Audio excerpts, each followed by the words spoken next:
अस्सलाम वालेकुम गाइस। तो आज के लेक्चर में हम देखेंगे कि HTML में एलिमेंट्स और टैग्स क्या होते हैं और साथ ही हम हेडिंग, पैराग्राफ और दूसरे टैग्स को भी देखेंगे। तो सबसे पहले हम देखते हैं कि HTML में एलिमेंट्स और टैग्स क्या होते हैं। The HTML code is made up of characters that live inside angled brackets. These are called HTML elements. Elements usually made up of two tags, an opening tag and a closing tag. The closing tag has an extra forward slash in it. Each HTML element tells the browser something about the information that sits between its opening and closing tags. तो HTML का जो code होता है ना, वो होता है character से मिलके बनता है, ठीक है, जो कि एंगल्ड ब्रैकेट्स में कवर्ड होते हैं और उन कैरेक्टर्स या उन को हम एलिमेंट्स कहते हैं, ठीक है। अब जो एक एलिमेंट होता है उसके दो टैग्स होते हैं, जो कि एक उसमें से एक ओपनिंग टैग होता है और एक क्लोजिंग टैग होता है। जो क्लोजिंग टैग होता है उसमें एक फॉरवर्ड स्लैश एक्स्ट्रा होती है, ओपनिंग टैग में नहीं होती। तो HTML के जो ओपनिंग और क्लोजिंग टैग के दरमियान अब ये एलिमेंट्स जो है वो काम क्या करते हैं। अब जो इन एलिमेंट्स के ओपनिंग टैग है और क्लोजिंग टैग है, इनके दरमियान में जो भी इंफॉर्मेशन या जो भी कंटेंट हमने रखा हुआ है वो हमें ब्राउजर पर शो होता है। जैसे कि एग्जांपल में देखें, यहाँ पर H1 ये इसका ओपनिंग टैग और ये वाला H1 फॉरवर्ड स्लैश वाला ये इसका क्लोजिंग टैग, और इसके दरमियान में जो लिखा हुआ है दिस इज मेन हेडिंग, ये है इसका कंटेंट जो कि हमें ब्राउजर पर शो होने वाला है, ठीक है। तो अब हमने देख लिया एलिमेंट्स को, अब हम इसके टैग्स को भी देखते हैं। Tags act like containers. They tell you something about the information that lies between their opening and closing tag. जो टैग होते हैं ना, ये कंटेनर्स की तरह होते हैं, क्योंकि जो भी कंटेंट हो एलिमेंट के दरमियान वो उसके ओपनिंग और क्लोजिंग टैग के दरमियान में होता है, ठीक है। तो जो ओपनिंग और क्लोजिंग टैग के दरमियान में जो भी कंटेंट होगा वो हमें ब्राउजर पर शो होता है, तो इसलिए कंटेनर की तरह काम करते हैं। तो यहाँ पर एक डायग्राम की मदद से हम देखते हैं, ये HTML, ठीक है, इसका ओपनिंग टैग और ये इसका क्लोजिंग टैग, और ये यहाँ पर देखें कि ये एक कंटेनर की तरह इसने कवर किया हुआ है बॉडी को, ठीक है। उसी तरीके से बॉडी टैग, इसका ओपनिंग और इसका क्लोजिंग, ठीक है। इसके अंदर ये भी कंटेनर की तरह है, इसके अंदर जो H1 है वो भी देखें, पैराग्राफ है वो भी एज अ कंटेनर है, ये वाली हेडिंग है ये वाली भी कंटेनर है और ये वाला पैराग्राफ भी कंटेनर की तरह है। Now we will see what are the attributes. Attributes provide additional information about the contents of an element. They appear on the opening tag of the element and are made up of two parts, a name and a value separated by an equal sign. अब जो attributes होते हैं ये हमें उस content के दरमियान, जो कि एक एलिमेंट के दरमियान में पड़ा हुआ है कंटेंट, मतलब जैसे हमने लास्ट में एग्जांपल देखी H1 टैग की, उसमें जो this is the main heading है वो है मतलब उसका कंटेंट जो उसके ओपनिंग और क्लोजिंग टैग के दरमियान में पड़ा हुआ है, इसके बारे में एडिशनल इंफॉर्मेशन देते हैं एट्रीब्यूट्स। एडिशनल इंफॉर्मेशन किस टाइप की होती है वो भी हम आगे चल के एग्जांपल में देखते हैं। तो जो एट्रीब्यूट्स होते हैं इनको हम डिफाइन करते हैं ओपनिंग टैग में, ठीक है। इसके दो पार्ट्स होते हैं, एक उसका नाम होता है और एक उसकी वैल्यू होती है। तो अब हम एग्जांपल में देखते हैं कैसे काम करते हैं। अब ये जो है पैराग्राफ टैग है, ठीक है। अब इस लैंग और FR को भी निकाल दें, ठीक है। इसके अलावा देखें ये पैराग्राफ इन पैरेंथेसिस, ठीक है, ये एलिमेंट है पैराग्राफ और ओपनिंग टैग और क्लोजिंग टैग के दरमियान में ये कंटेंट है इसका, ठीक है। अब जैसे कि एट्रीब्यूट्स आते हैं ओपनिंग टैग में, ये इसका ओपनिंग टैग है, इसी के अंदर ही एंगल ब्रैकेट्स बंद होने से पहले ही ये लिखा हुआ है एट्रीब्यूट। ये एट्रीब्यूट का नाम है लैंग मतलब लैंग्वेज और FR मतलब फ्रेंच, एट्रीब्यूट की वैल्यू है। तो ये बताना चाह रहा है कि बेसिकली ये पैराग्राफ जो है ये फ्रेंच लैंग्वेज में है, ठीक है। तो इस तरीके से एट्रीब्यूट्स हमें एडिशनल इंफॉर्मेशन देते हैं कंटेंट के बारे में। तो नेक्स्ट हम देखते हैं कि हेडिंग टैग क्या होते हैं। HTML में हेडिंग्स के 6 लेवल्स होते हैं, तो एक एक करके हम सबको देखते हैं। ये हो गया H1 टैग, ये H2, ये H3, H4, H5 और H6। इन सब के अपने अपने अलग अलग फॉन्ट साइज है। दिस इज मेन हेडिंग, ये H1, this is level 2 heading, H2, this is level 3 heading, H3, H4, this is level 4 heading, H5, this is level 5 heading और H6, this is level 6 heading. तो इन heading को हम जहां जहां हमें जरूरत पड़ती है, जहां हमें बड़ी हेडिंग की जरूरत पड़ती है मेन हेडिंग, वो हम H1 यूज करते हैं, जहां हमें उससे छोटी चाहिए वहां पे H2, जहां उससे छोटी चाहिए वहां H3, और इसी तरीके से हम इनको यूज करते हैं। हेडिंग टैग के अलावा हम और कुछ टैग्स को भी आज के लेक्चर में कवर करेंगे, जो कि हैं paragraph tag, bold and italic tag, subscript tag, superscript tag, line breaks, horizontal rules and strong and emphasis tags. तो अब हम VS कोड में चलते हैं और एक एक करके इन सब का कोड देखते हैं और देखते हैं कि कैसे काम करते हैं। तो गाइज मैंने ये VS कोड ओपन कर लिया है, तो सबसे पहले मैं बॉयलर प्लेट लगा लेता हूँ। अगर आपको नहीं समझ आया कि ये कोड कहाँ से आया और ये है क्या, तो मैंने लास्ट लेक्चर में समझाया है, इसे बॉयलर प्लेट कहते हैं, ठीक है, और ये लास्ट लेक्चर में मैंने कवर किया है, तो आप जाके वो वीडियो देख सकते हैं अगर आपने अभी तक वो वीडियो नहीं देखी, तो लिंक उसका आई बटन में मिल जाएगा। तो सबसे पहले मैं यहाँ पे जल्दी से इसका टाइटल दे लेता हूँ, जो कि है हेडिंग एंड पैराग्राफ टैग, ठीक है। ये हमने इसकी हेडिंग दे दी, ठीक है। उसके बाद फाइल को सेव किया और यहाँ पे मैं गो लाइव पे जाऊंगा। गो लाइव पे आया तो यहाँ पे देखें हेडिंग आ गई है, हेडिंग एंड पैराग्राफ टैग्स, मतलब कि हमारा लाइव सर्वर सही से काम कर रहा है। तो हम यहाँ पे सबसे पहले देखेंगे H1 टैग को। ठीक है, H1 मैंने यहाँ पे लिखा। तो एमिट एब्रीविएशन की सबसे खास बात यह है कि VS कोड में आपको सहूलत मिलती है। आपने H1 लिखना है, कोई ओपन करने के लिए आपने एंगल ब्रैकेट्स नहीं लगानी, सिर्फ H1 लिखा, इंटर दबाया और आपके पास ये आ जाएगा। ठीक है, अब लिखना है this is the main heading, जो कि उसका कंटेंट होने वाला है। ठीक है, दिस इज मेन हेडिंग लिखा, कंट्रोल एस से सेव किया और हम ये चले गए यहाँ पर क्रोम पे, ये लिखा आ गया this is the main heading. तो मतलब हमारी हेडिंग सही तरीके से काम कर रही है। उसके बाद हमने देखना है सिमिलरली H2 को। H2 लिखा, इंटर प्रेस किया और आ जाएगा। अब ये लिखना है हमने this is a level 2 heading. ठीक है, लेवल 2 हेडिंग किया, उसके बाद फिर से सेव किया और फिर से हमने जाके देखा, ये देखें उससे छोटी हेडिंग आ चुकी है यहाँ पर। उसके बाद हम वापस से गए इधर, तो मैं इसको कॉपी कर लेता हूँ इस लाइन को, लेवल 2 हेडिंग को, ताकि मुझे बार बार टाइप ना करना पड़े और जल्दी से काम हो जाए। इसी तरीके से मैं सारे हेडिंग टैग लिख के फिर मैं आपको समझाता हूँ। तो यहाँ पे मैंने कंट्रोल ऐसे सेव किया हुआ है। ठीक है, और उसके बाद हम यहाँ पे चलते हैं, ये देखें यहाँ पर क्रोम पे ये मेन हेडिंग आ गई, लेवल 2 हेडिंग आ गई, लेवल 3 हेडिंग आ गई, लेवल 4 हेडिंग आ गई, लेवल 5 हेडिंग आ गई और लेवल 6 हेडिंग आ चुकी है। ठीक है, अब इसके बाद हम क्या देखते हैं, पैराग्राफ टैग। तो पैराग्राफ टैग हम तब यूज करते हैं जब हमें वेबसाइट पे कोई ना कोई पैराग्राफ या कोई कंटेंट लिखना पड़ता है। ठीक है, तो उसके लिए हम यूज करेंगे P लिखेंगे, इंटर दबाया, पैराग्राफ आ चुका है। ठीक है, अब दिस इज द पैराग्राफ, ये मैंने लिख दिया। ठीक है, ये मैंने लिखा, कंट्रोल एस से सेव किया। ठीक है, अब हम जाके देखते हैं क्रोम में, तो ये लिखा हुआ आ गया दिस इज अ पैराग्राफ। तो ये हमारा पैराग्राफ यहाँ पे आ चुका है। वापस VS कोड में जाते हैं। अब मैं आपको एक बात बताता हूँ, ये तो एक ही लाइन है, पैराग्राफ तो वैसे नहीं है। ठीक है, तो इतना टाइप करने से बेहतर है मैं आपको एक और चीज दिखाता हूँ। आपने क्या करना है, लॉरेम, ठीक है, 34 किया मैंने, इंटर दबाया, तो ये देखें 34 वर्ड्स मुझे डमी टेक्स्ट मिल चुका है अपने पैराग्राफ के लिए, और मेरा पैराग्राफ प्रॉपर तरीके से पैराग्राफ अब बन चुका है। पहले तो मैंने जस्ट एक लाइन लिखी थी। तो अब मैं कंट्रोल एस से सेव करूंगा और उसके बाद हम चलते हैं क्रोम में। क्रोम में देखा तो ये देखें यहाँ पर पैराग्राफ बन चुका है, बहुत सारे वर्ड्स आ चुके हैं यहाँ पर। तो ये शॉर्ट तरीका है इतने वर्ड्स लिखने का, क्योंकि जब हमें डमी टेक्स्ट चाहिए होता है तो हम ऐसे ही यूज कर लेते हैं इसको। तो हम करके आगे जितने भी आप नंबर लगाएंगे 20, 30, 50, तो वो उतने वर्ड वो जनरेट कर देगा। ठीक है, ये हमारा पैराग्राफ हो चुका है। अब हमने क्या करना था, यहाँ पर हमने बोल्ड टैग को देखना है। अगर हमें किसी भी जगह पर अपने पैराग्राफ में किसी वर्ड को या किसी स्पेसिफिक लाइन को हमें बोल्ड करना पड़ जाए, तो वो हम कैसे करेंगे, तो उसका भी हम देख लेते हैं बोल्ड टैग को।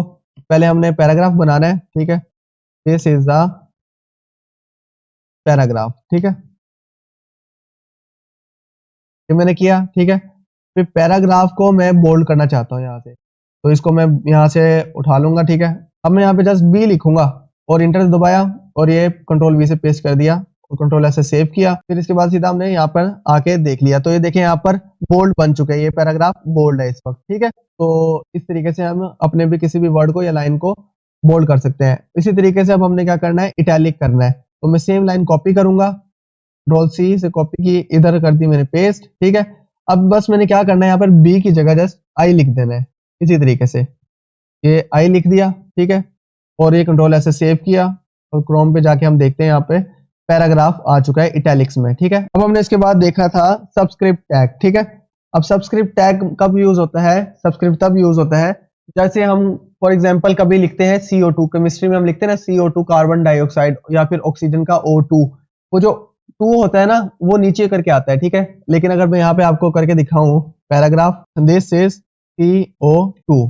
ठीक है, कंट्रोल ऐसे सेव किया और जाके हम देखते हैं यहाँ पर CO2, ये तो 2 नीचे आया ही नहीं, तो ये कैसे आएगा। तो ये लाने के लिए हम यूज करते हैं सबस्क्रिप्ट टैग को। उसके लिए मुझे क्या करना है, मैंने यहाँ पर लिखना है सब। ठीक है, सब लिखा और ये टैग बन चुका है मेरा यहाँ पे। ठीक है, उसके अंदर मैंने लिख देना 2 को, 2 लिखा, कंट्रोल ऐसे सेव किया और ये आया यहाँ पर, ये देखें यहाँ पर 2 आ चुका है। ये देखें दिस इज CO2, एक स्पेस एक्स्ट्रा वो आप रिमूव कर लेते हैं अभी, तो ये रिमूव की स्पेस, कंट्रोल ऐसे सेव किया फौरन और ये हम आ चुके हैं। देखें दिस इज CO2, 2 नीचे आ चुका है। तो इस तरीके से हम सबस्क्रिप्ट टैग को यूज करके हम इस तरह की इक्वेशंस वगैरह लिख सकते हैं। ठीक है, तो अगर हमें जरूरत पड़े स्क्वायर लिखने की, मतलब कि हम 2 का स्क्वायर लिखना चाहते हैं, 4 का स्क्वायर लिखना चाहते हैं, तो वो हम कैसे करेंगे, तो उसके लिए हम यूज करते हैं सुपरस्क्रिप्ट टैग।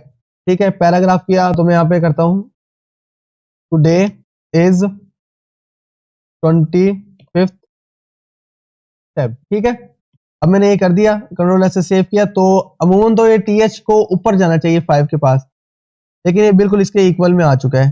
ठीक है, जो कि हमें ऐसा नहीं चाहिए बिल्कुल भी। तो इसको सोल्व करने के लिए हम क्या करेंगे, सुपरस्क्रिप्ट टैग का यूज करेंगे। ठीक है, अब मैंने यहाँ से क्या करना है, टीएच को रिमूव करना है, यहाँ पे लिख देना है मैंने SUP। ये देखें जरा, SUP लिखा, सुपरस्क्रिप्ट टैग आ गया। ठीक है, उसके बाद मैंने इसके अंदर लिख दिया TH को। जैसे ही मैंने TH लिखा और कंट्रोल से सेव किया तो ये देखें यहाँ पर ये TH ऊपर चला गया। और इस तरीके से हम सुपरस्क्रिप्ट को यूज करके इस तरह स्क्वेयर्स में या इस तरह की चीजें हम कर सकते हैं। ठीक है, तो सुपरस्क्रिप्ट के बाद अब हम देखते हैं लाइन ब्रेक्स को। मैं यहाँ पर लाइन ब्रेक को दिखाने के लिए आपको ना एक पैराग्राफ बनाता हूँ। ठीक है, पैराग्राफ बनाया लॉरेम 50 का। ठीक है, ये बना लिया पैराग्राफ लाइन। अब इस पैराग्राफ में मैं चाहता हूं कि लाइन ये वाली EL वाली यहाँ खत्म हो जाए, नेक्स्ट लाइन से शुरू हो यहाँ से, बस इससे लंबी लाइन मुझे नहीं चाहिए यहाँ पर। और इसके बाद मुझे फिर यहाँ पर एक और लाइन यहाँ से ब्रेक करनी है। तो मैं यहाँ से लाइन ब्रेक कर दी अपनी तरफ से, तो कि मैं नेक्स्ट लाइन में आ जाए। तो हम वहां पर चल के देखते हैं कि ये काम हमारा हुआ है या फिर नहीं। तो यहाँ पर तो नहीं हुआ, यहाँ पर तो वैसे का वैसे ही है। हमने यहाँ से VS कोड में तो कट किया था इस जगह से, लेकिन यहाँ पर कट नहीं हुआ। तो इसके लिए हम क्या करेंगे, लाइन ब्रेक का टैग यूज करेंगे। ठीक है, तो यहाँ पर मैं लिख देता हूँ BR टैग। BR यूज किया मैंने, तो एक लाइन आ चुकी है यहाँ पे। अब आप देखना, ये देखें यहाँ पर से एक लाइन कट होगी। अब मैं इसमें से भी, इस लंबी लाइन में से भी इसको ब्रेक करता हूँ। ये यहाँ पर मैं इधर से ब्रेक करता हूँ, BR लगाया मैंने, इंटर दबाया और ये कंट्रोल S सेव हो गया। ठीक है, अब ये देखें फिर नेक्स्ट लाइन में आ गया। इसी तरीके से मैं इसको भी करना चाहता हूँ तो कर सकता हूँ। तो BR टैग की मदद से हम नेक्स्ट लाइन में अपने पैराग्राफ को शिफ्ट करवा सकते हैं। तो अब एक कंफ्यूजन होती है, एक क्वेश्चन राइज होता है जो कि है ये BR टैग का क्लोजिंग टैग कहाँ पर है। तो इसका आंसर ये है कि BR सेल्फ क्लोजिंग टैग है, इसका कोई क्लोजिंग टैग नहीं होता, ये जस्ट ओपनिंग भी यही है और क्लोजिंग भी यही टैग होता है। ठीक है, इसके बाद हमने देखना है कि अगर हम चाहते हैं कि हमारी जो वेबसाइट है, जो पैराग्राफ हो, उनके बीच में एक हॉरिजॉन्टल लाइन आ जाए, एक पार्टीशन सी बन जाए, उसके लिए हम क्या करेंगे, यहाँ पर मैं एक बल्कि करता हूँ, यहाँ पर एक पैराग्राफ एक और बनाता हूँ। ठीक है, P किया लॉरेम 30। ठीक है, लॉरेम 30 करके इंटर दबाया, ये एक पैराग्राफ बन चुका है। अब इन दोनों के दरमियान में मुझे एक हॉरिजॉन्टल लाइन चाहिए, उसके लिए मैं यूज करूंगा HR टैग। HR दबाया, इंटर किया और ये हमारी लाइन आ चुकी है। ये देखें यहाँ पर, ये हमारी लाइन आ चुकी है। दोनों पैराग्राफ अलग अलग हो चुके हैं, इनमें के दरमियान एक पार्टीशन आ चुकी है लाइन की। ठीक है, तो फिर इस तरीके से हम लोग यहाँ पर HR की मदद से एक हॉरिजॉन्टल लाइन ला सकते हैं। इसके बाद हमने देखना है कि स्ट्रॉन्ग टैग और एम्फेसिस टैग क्या होते हैं। स्ट्रॉन्ग टैग होता है वो, और बोल्ड टैग, दोनों काफी सिमिलर है। स्ट्रॉन्ग टैग भी बोल्ड करता है, बोल्ड टैग भी बोल्ड ही करता है। अमूमन जो है वो स्ट्रॉन्ग टैग किसी भी वर्ड या किसी भी लाइन की इंपॉर्टेंस को शो करता है। तो इंपॉर्टेंस शो करने के लिए हम क्या करते हैं, किसी भी चीज को हाईलाइट कर देते हैं या उसको बोल्ड कर देते हैं। उसी तरीके से इसी वजह से वो स्ट्रॉन्ग भी बोल्ड कर देता है। अब हम देखते हैं ये कैसे काम करता है। P दबाया, ठीक है, P करके उसके बाद हमने पैराग्राफ बना लिया एक, तो दिस इज, अब मैंने यहाँ पर पैराग्राफ को स्ट्रॉन्ग करना है। ठीक है, मैं स्ट्रॉन्ग टैग लिखता हूँ यहाँ पर, आगे इसके अंदर मैं लिख देता हूँ पैराग्राफ। कंट्रोल ऐसे सेव किया और उसके बाद हम यहाँ पे देखेंगे, ये देखें यहाँ पर पैराग्राफ बोल्ड हो चुका है यहाँ पर। ठीक है, इसी तरीके से अगर हम इटैलिक्स में करना चाहें तो यहाँ पर मैं फिर से लिखूंगा P।